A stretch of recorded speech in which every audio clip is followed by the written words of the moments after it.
Olá!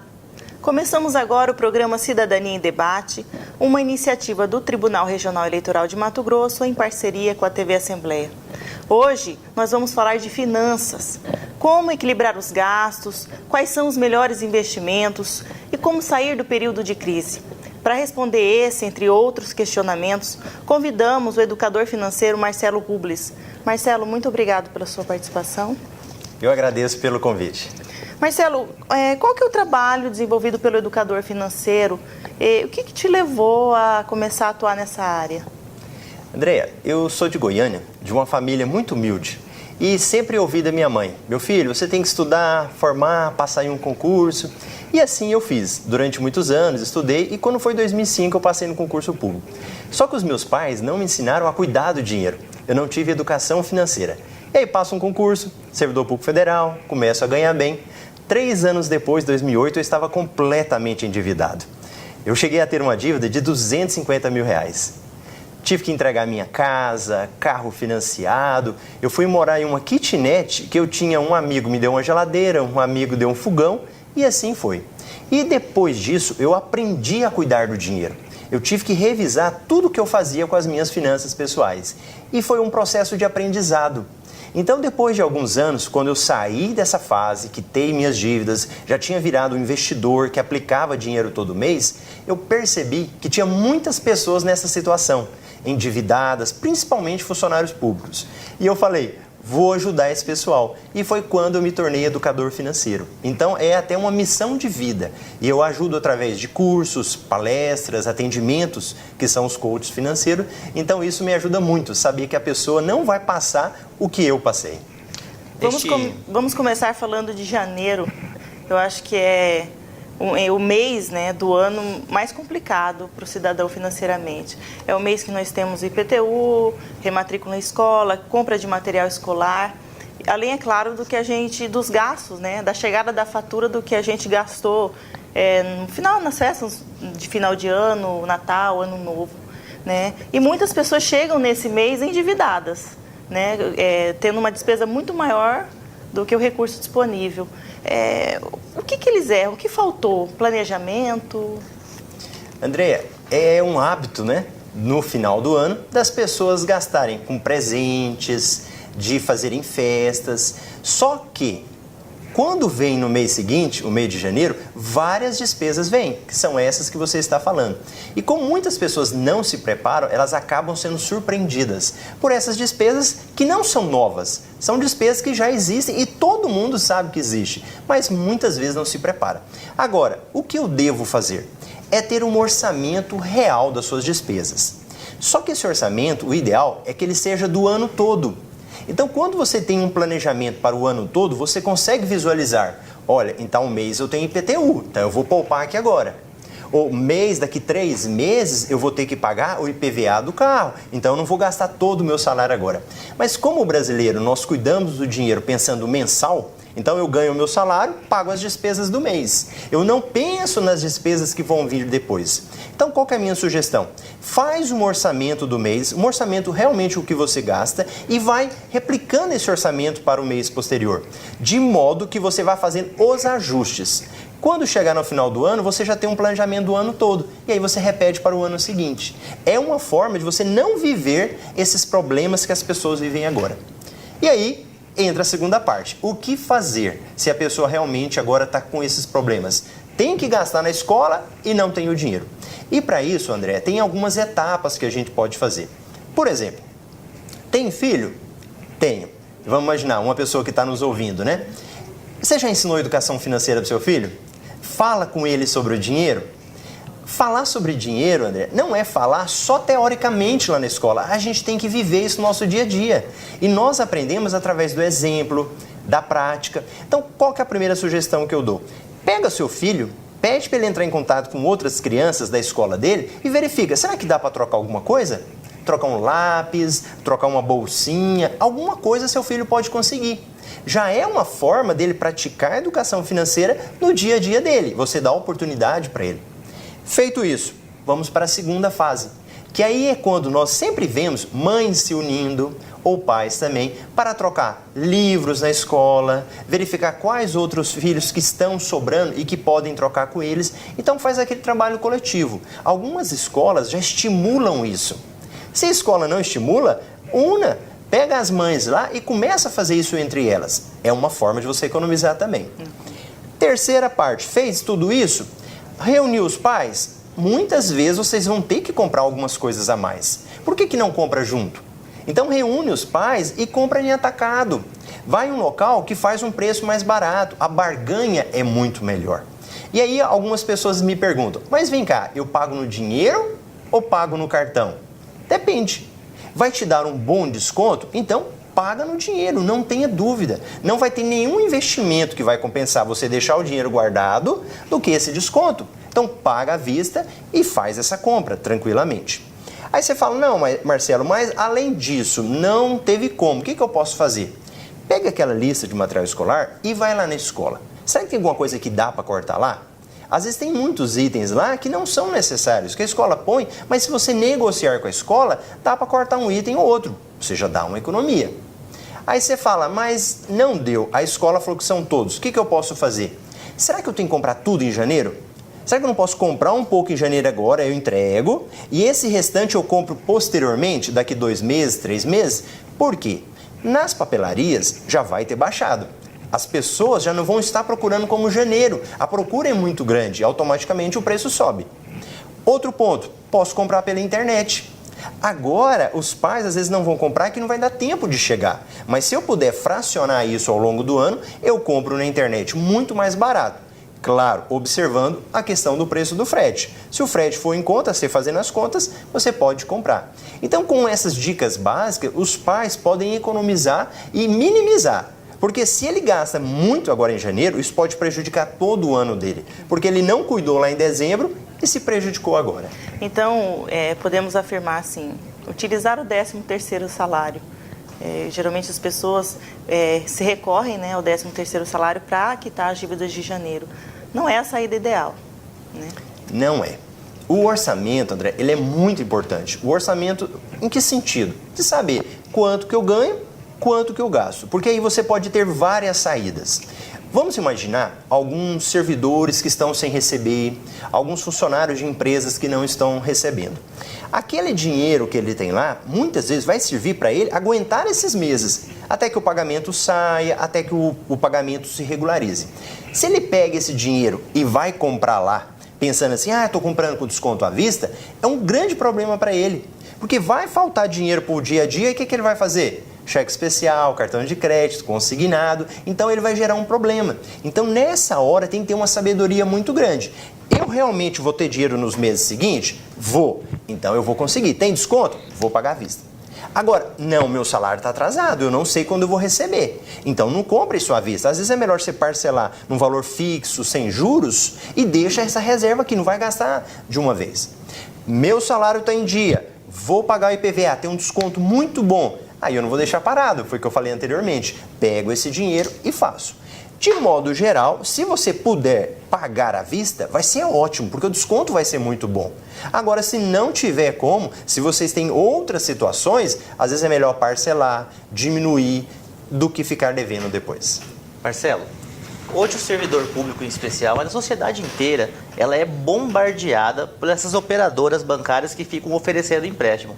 É o dia inteiro essas operadoras ligando e ofertando crédito. O crédito acaba sendo muito fácil no mercado hoje. E a pessoa endividada acaba aceitando esse crédito para quitar uma dívida, contrai uma nova dívida. É uma saída você pegar um dinheiro emprestado para quitar dívidas? Sim. Olha, depende. Nós temos que analisar cada caso. Em primeiro lugar, é importante verificar que quando há um oferecimento de empréstimo, a empresa está fazendo o papel dela. Se você for pensar muito bem, né? Ele está sabendo chegar na pessoa, oferecer. Sim. Agora, nós como consumidores é que temos que saber falar não. É a questão da educação financeira que eu falei, que às vezes a gente não tem, que foi o meu caso lá atrás. De tantos empréstimos que foi oferecido, eu fui pegando, gastando. De repente, chegou uma hora que eu não pagava mais. Então, em primeiro lugar, nós temos que nos preparar. Será que eu preciso mesmo desse dinheiro? Será que ele realmente é necessário para mim? Porque se é para eu comprar um bem de consumo, um carro que seja, ou fazer uma viagem, será que eu não posso guardar esse dinheiro para comprar esse carro ou para fazer essa viagem? A grande questão é que nós queremos inverter. Eu quero pegar o dinheiro emprestado para ter o prazer agora. Isso vai custar caro depois. Essa é uma situação. A outra situação é da pessoa que está endividada. Aí ela tem que verificar. E é um ponto muito complicado, que às vezes eu até falo na televisão com muito cuidado. Você está devendo cheque especial, cartão de crédito, não compensa você pagar aquele pagamento mínimo. Não compensa.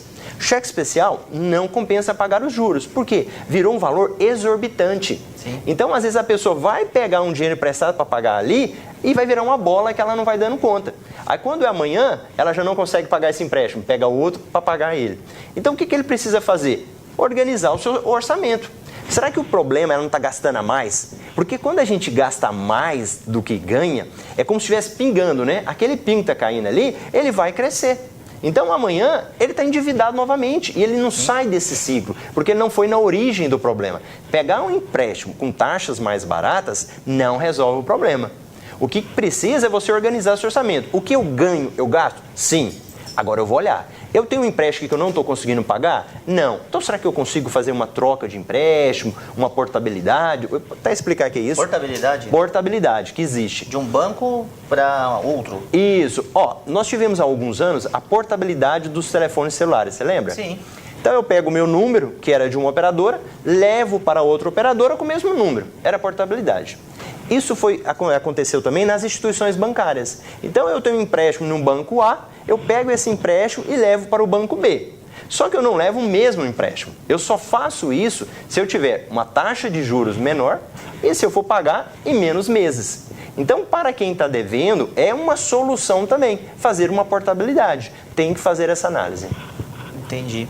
E além de reduzir dívidas, também é interessante gastar menos. Foi o que você falou agora, que a pessoa tem que colocar o seu orçamento dentro do mês. Uhum.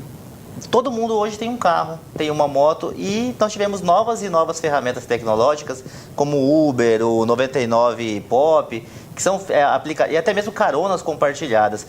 Compensa ainda ter um carro? Ah, sim. E eu só quero pegar um gancho que você tinha falado agora, que nós temos aqui no Brasil, a gente sempre fala isso, né? Eu tenho que gastar menos do que eu ganho. Nos Estados Unidos, a cultura é que eu tenho que ganhar mais do que eu gasto. É verdade. A gente muda o foco, né? Porque às vezes a gente está focado só nas despesas e chega uma hora que chega no osso, né? Você não consegue cortar mais. Então, o ideal era você desenvolver para ganhar mais, fazer um trabalho novo, fazer alguma coisa diferente, para você ter um salário maior. E quando eu falo de aumentar o salário, não é só para você aumentar os seus custos. Não, você aumentar o salário para ter uma reserva. Aconteceu um problema, você está com a sua reserva ali. E aí entra a questão do carro. Muitas vezes eu estou com a despesa de um carro que não há necessidade. Eu posso muito bem poupar isso daqui e investir em coisas mais importantes, na escola dos meus filhos, numa viagem para fazer, em uma reserva, na minha aposentadoria. E realmente, se você for pôr na ponta do lápis, às vezes não compensa mais você ter carro. Tem uma pesquisa que ela chama peso do seu carro, não sei se você já viu. Não, ainda não. Você entra lá nessa pesquisa e coloca as informações. Valor do seu carro, valor do seguro, combustível. Aí no final ele mostra o peso do seu carro. Às vezes seu carro pode estar pesando aquela jamanta, um elefante. Ou às vezes seu carro pode estar pesando algo bem leve, um passarinho. Ele te mostra isso. E aí você começa a tirar as conclusões. Porque você pode muito bem vender o seu carro, pegar esse dinheiro e aplicar. Aí você fala, como que eu vou andar? Tem várias formas. Você pode pegar uma carona, fazer carona compartilhada. Às vezes um colega seu está no mesmo lugar que você. Você pode trocar, né? Hoje eu vou no meu carro, amanhã vai no seu carro. Hoje com vários aplicativos que você tem. Então tem Uber, 99 Pop, Cabify, os próprios táxis hoje também já estão fazendo preços mais acessíveis. Sim. Então a pessoa tem várias coisas. E principalmente para quem tem 2 carros.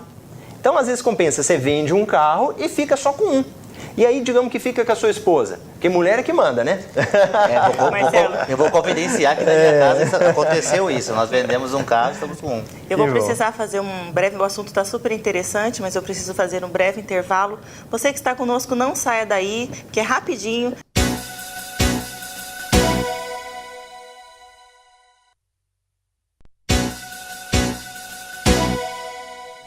Olá! Voltamos a apresentar o programa Cidadania em Debate. Hoje o assunto está super interessante, estamos falando de finanças. E conosco está o educador financeiro Marcelo Rubles. No bloco anterior, Marcelo estava falando sobre o que é mais importante hoje, ter um carro próprio ou utilizar um aplicativo, Uber, por exemplo.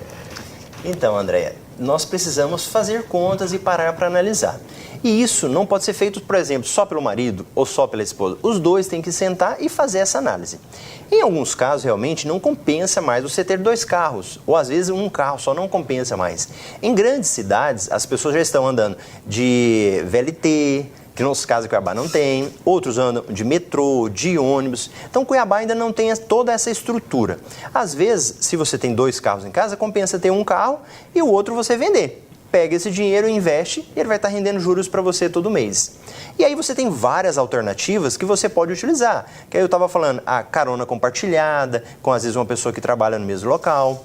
Se o carro ficar com a esposa, ela pode levar o marido no trabalho e depois ela busca, ou ele volta de carona. Nós temos aplicativos vários hoje, não só o Uber. Então nós temos o Uber, o 99, Cabify, nós temos os próprios táxis, já se uniram para fazer um preço mais barato. Tem aplicativos que você usa para comparar todos os outros. Então você entra no aplicativo, joga o endereço que você quer e ele faz toda essa comparação. Inclusive, André, na minha casa é assim, eu não tenho carro, o carro fica com a minha esposa. E se você for pensar bem, você diminui muitos custos, porque o carro é uma família, né? Então você tem o seguro dele, tem IPVA, estacionamento, e as pessoas não pensam isso. Tem a própria depreciação do seu móvel, do seu carro, né, que vai tendo. Se você for pôr na ponta do lápis tudo isso, você vai verificar que não compensa ter 2 carros. E em alguns casos não compensa ter nenhum. Essa é uma situação. Agora em outras não. Tem pessoas que são vendedores. Precisa de ficar se deslocando. Para ele o carro é muito importante. Ele não pode ficar andando, às vezes, de um aplicativo aí, porque vai ficar muito mais caro.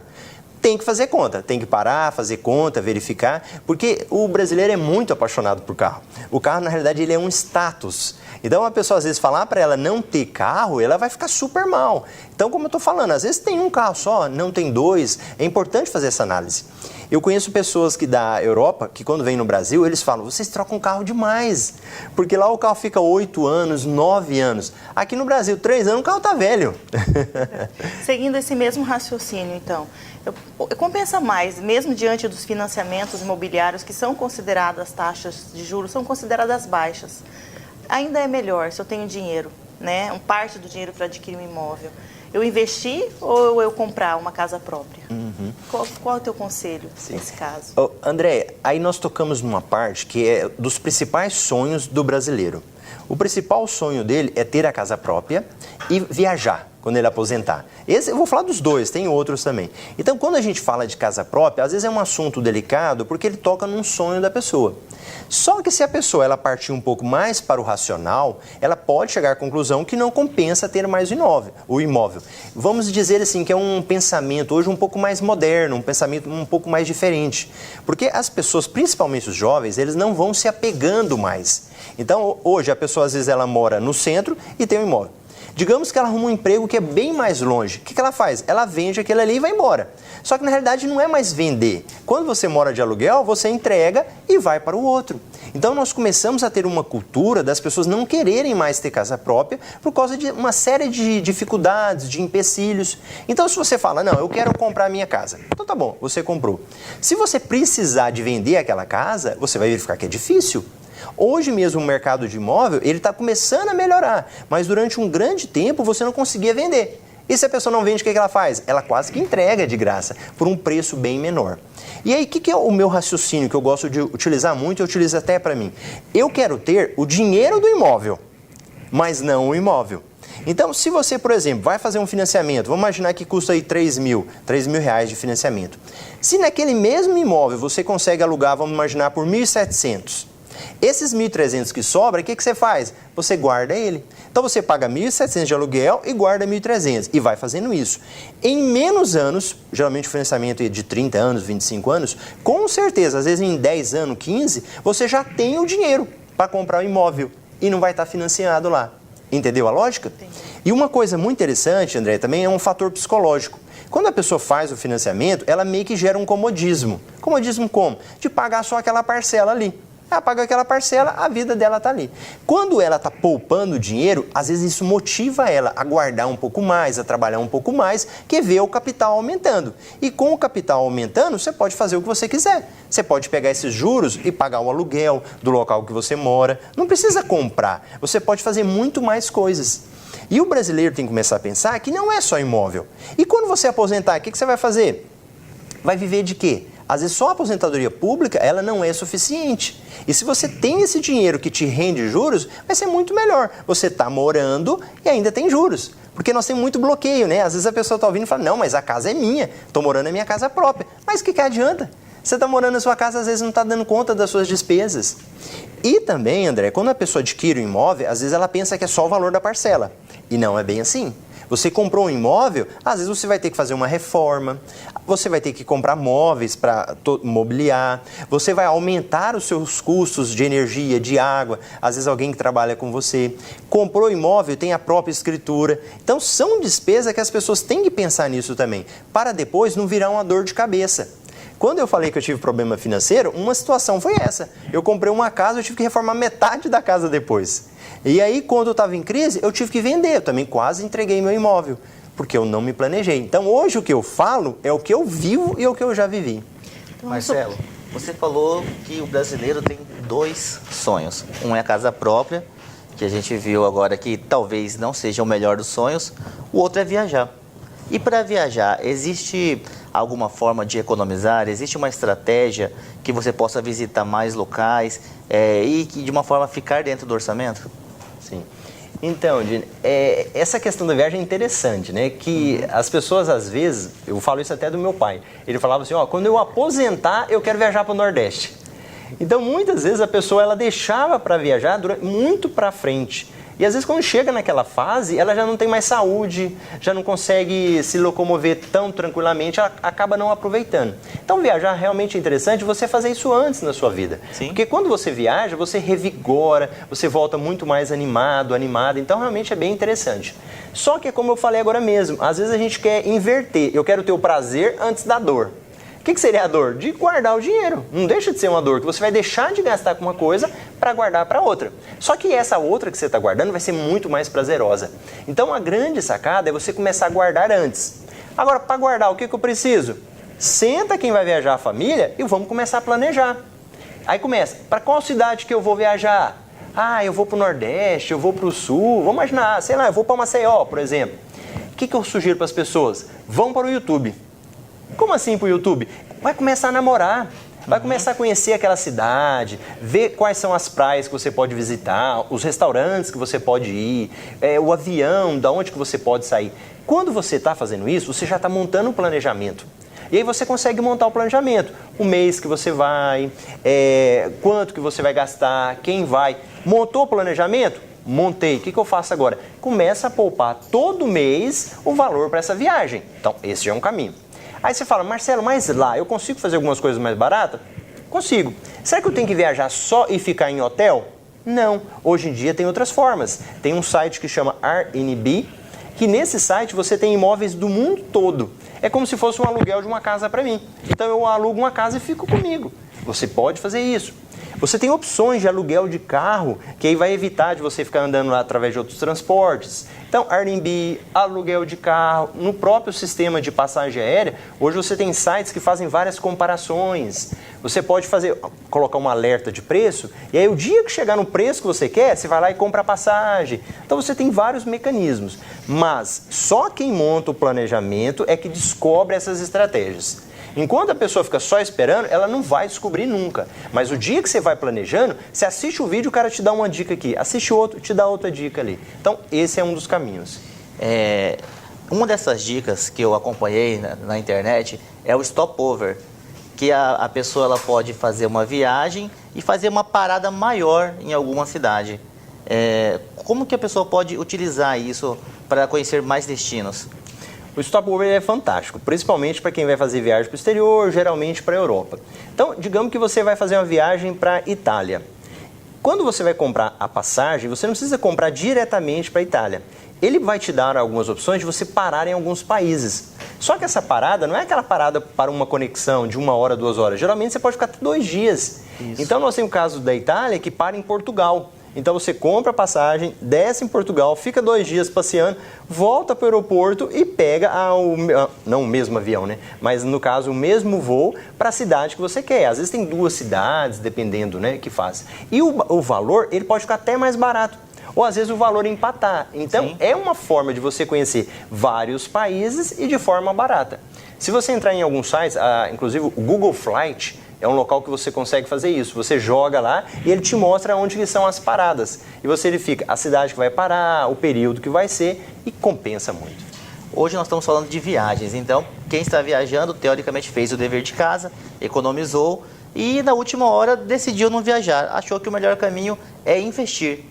Qual que é a orientação que você dá agora para quem está com um pouco de recurso guardado e deseja investir? Tá. A primeira coisa é saber o seguinte: qual é o meu objetivo? Essa é a pergunta principal. Às vezes eu estou dando uma palestra, a pessoa pergunta o seguinte: qual que é o melhor investimento? Sim. Aí eu falo para a pessoa: quanto dinheiro você tem para aplicar? A pessoa fala: nada. Eu falo: então para que você quer saber isso? Como se fosse assim, né? Porque se você não tiver um objetivo claro, não adianta guardar dinheiro. Você vai estar guardando dinheiro para quê? Então, quando você fala, por exemplo, olha, eu quero guardar dinheiro para a minha aposentadoria. Se você está guardando para a sua aposentadoria, você vai ter investimentos próprios para quem vai aposentar. Aí você fala: eu quero me aposentar daqui 10 anos. Então você, fazendo investimento de 10 anos, provavelmente você vai pegar taxas melhores, porque está fazendo para um longo prazo. Aí você fala: não, eu quero fazer esse investimento aqui para deixar numa reserva. Digamos que deu um problema, eu preciso.